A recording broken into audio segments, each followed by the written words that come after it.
छत्तीसगढ़ के मुख्यमंत्री विष्णुदेव साय ने कल शाम को ही मुख्यमंत्री पद की शपथ ली थी और लगभग 20 घंटे के अंदर ही उन्होंने आज सुबह लगभग 11 बजे एक बैठक ली मंत्रालय में जाकर के, जिसमें दोनों उप मुख्यमंत्री अरुण साव और विजय शर्मा भी मौजूद थे। मंत्रालय में मुख्य सचिव अमिताभ जैन के साथ अन्य सचिव भी मौजूद थे और एक कैबिनेट की बैठक का एक पूरा जो सिस्टम था, जो पूरा प्रारूप था, उसको पूरा किया गया और जिसमें सबसे महत्वपूर्ण जो निर्णय था वो पहला निर्णय यह था जो कि मोदी की गारंटी में था। छत्तीसगढ़ के गरीब परिवारों को 18 लाख आवास दिए जाएंगे प्रधानमंत्री आवास के नाम पर, और इसको लेकर के एक बैठक में निर्णय लिया, उसको स्वीकृति प्रदान कर दी गई और तमाम जो सचिव स्तर के अधिकारी थे उनको इसका प्रारूप बनाने के लिए कह दिया गया है। इसके पहले मुख्यमंत्री विष्णुदेव साय ने छत्तीसगढ़ की जनता के प्रति आभार प्रकट करते हुए कहा है कि छत्तीसगढ़ की जनता ने भारतीय जनता पार्टी की उम्मीद से ज्यादा दिया है, इसलिए आने वाले 5 सालों में वे मोदी गारंटी की सारी संकल्प पत्र में किए गए तमाम वादों को पूरा करेंगे जिससे छत्तीसगढ़ के गरीबों का विकास हो।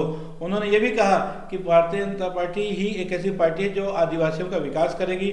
उन्होंने छत्तीसगढ़ की पूर्ववर्ती कांग्रेस सरकार पर आरोप भी लगाया कि उस सरकार ने खजाना खाली कर दिया है। बहरहाल इन सब के बीच पत्रकारों के अन्य सवालों का जवाब भी मुख्यमंत्री विष्णुदेव साय ने कहा और ये संकेत एक चीज और उन्होंने ये भी कहा कि आगामी 25 दिसंबर को स्वर्गीय अटल बिहारी वाजपेयी के जन्मदिन के अवसर पर वो जो वर्ष 2017 और 18 का जो 2 साल का बोनस बाकी है किसानों को धान खरीदी से संबंधित, वो उसका भुगतान करेंगे। ये बहुत बड़ी खबर है दोस्तों। तो इस तरह आज 2 महत्वपूर्ण फैसले लिए गए। पहला 18 लाख प्रधानमंत्री आवास का और दूसरा 2 साल का जो बोनस पिछले 6 साल से पेंडिंग पड़ा हुआ था उसको 25 दिसंबर को भारतीय जनता पार्टी की सरकार रिलीज कर रही है।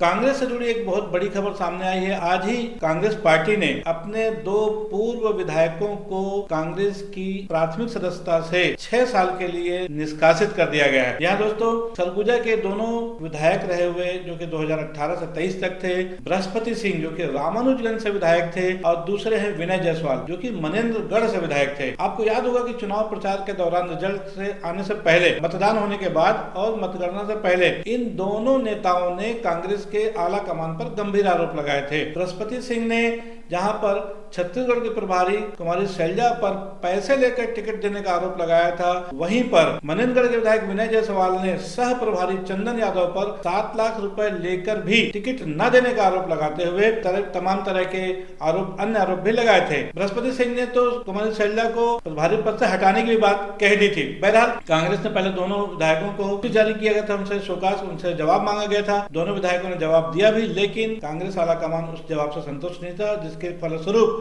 आज दोनों पूर्व विधायकों को आज कांग्रेस पार्टी से 6 साल के लिए निष्कासित कर दिया गया है।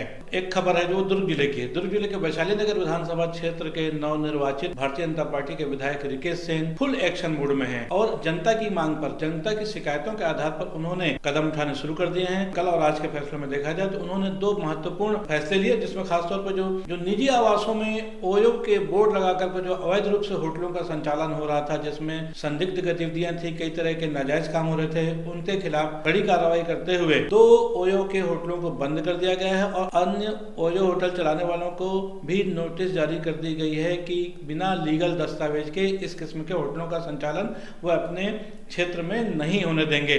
और रिकेश सेन के इस कदम से जो उनके विधानसभा क्षेत्र के जो रहवासी हैं, जो कि मोहल्लों में रहते थे और वहां पर ओयो का बोर्ड लगा करके जो लोग इस किस्म की गतिविधियां संचालित करते थे, उससे मोहल्ले वाले परेशान रहते थे और रिकेश सेन के इस कदम से उन मोहल्ले वालों ने राहत की सांस ली, खुशी जताई है और उनको धन्यवाद भी ज्ञापित किया है। और ऐसी एक और खबर है वो रिकेश सेन की, जिसने जैसे कि भारतीय जनता पार्टी का एक फार्मूला है उस पर अमल करते हुए खासतौर पे वैशाली नगर विधानसभा क्षेत्र में अब से खुले स्थान पर, खुले तौर पर मांस बेचने पर प्रतिबंध लगा दिया गया है। तमाम दुकानदारों को इस बात की ताकीद कर दी गई है कि खुले में किसी भी किस्म का मांस मटन का विक्रय नहीं होगा और यदि कोई ऐसा करते हुए पाया गया तो उसके खिलाफ कड़ी कार्रवाई की जाएगी।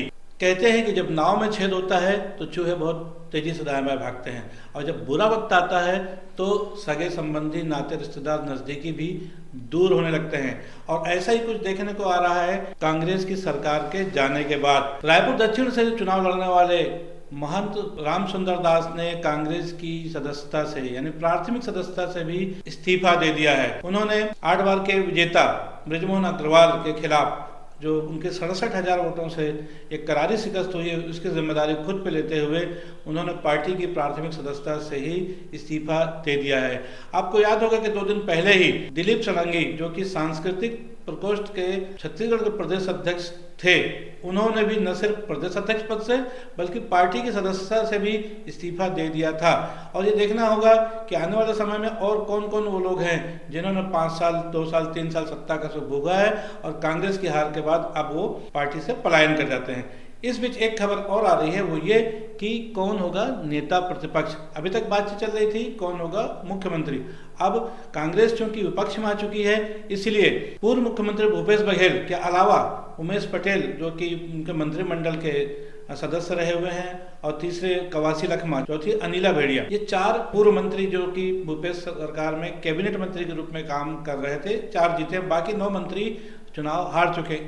इस स्थितियों में यह माना जा रहा है कि भूपेश बघेल तो नेता प्रतिपक्ष बनना शायद पसंद न करें, इसलिए उमेश पटेल की संभावनाएं ज्यादा हैं। कवासी लखमा की संभावना दूर दूर तक नजर नहीं आती। और महिलाओं की बात करें तो सिर्फ एकमात्र चेहरा होगा अनिला भेड़िया का। हाँ, इसके अलावा डोंगरगांव से कोची के आसपास जो भोलाराम साहू वगैरह जो है नए लोग, उनमें से अगर उमेश पटेल भी उसमें इंटरेस्टेड नहीं दिखते हैं तो भोलाराम साहू भी नेता प्रतिपक्ष बनाए जा सकते हैं। अब कुछ खबरें बहुत ही ऐसी जिस पर पिछले 5 सालों में नहीं तो कम साल 2 सालों से लगातार निगाहें बनी हुई हैं। आपको याद होगा कि लगभग 1 साल से पूर्व मुख्यमंत्री भूपेश बघेल की सचिव रही सौम्या चौरसिया जेल में बंद हैं। कोयला लेवी मामले को लेकर के सौम्या चौरसिया पिछले 1 साल से जेल में बंद हैं। उनकी जमानत याचिका की सुनवाई आज सुप्रीम कोर्ट में हुई, जिसमें वो याचिका खारिज कर दी गई है। उसके अलावा एक खबर ये भी आ रही है कि उनके ऊपर 1 लाख रुपए का जुर्माना भी लगाया गया है। ऐसा ही एक मामला आईएएस रानू साहू की जमानत पर भी है। रानू साहू की जमानत को लेकर आज बिलासपुर हाई कोर्ट में सुनवाई हुई।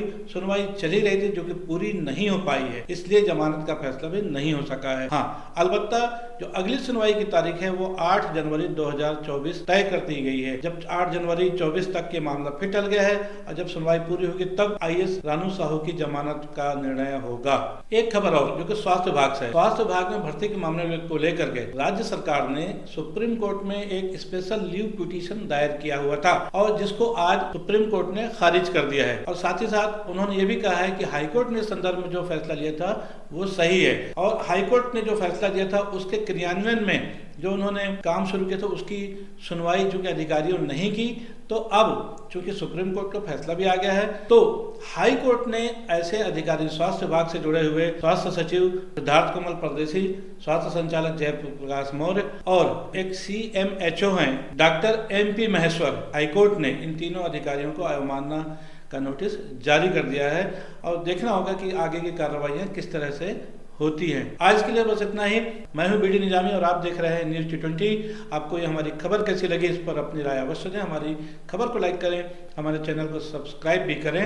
कल फिर मिलेंगे किसी नई खबर के साथ। तब तक के लिए दीजिए इजाजत। जय हिंद, जय भारत, जय छत्तीसगढ़।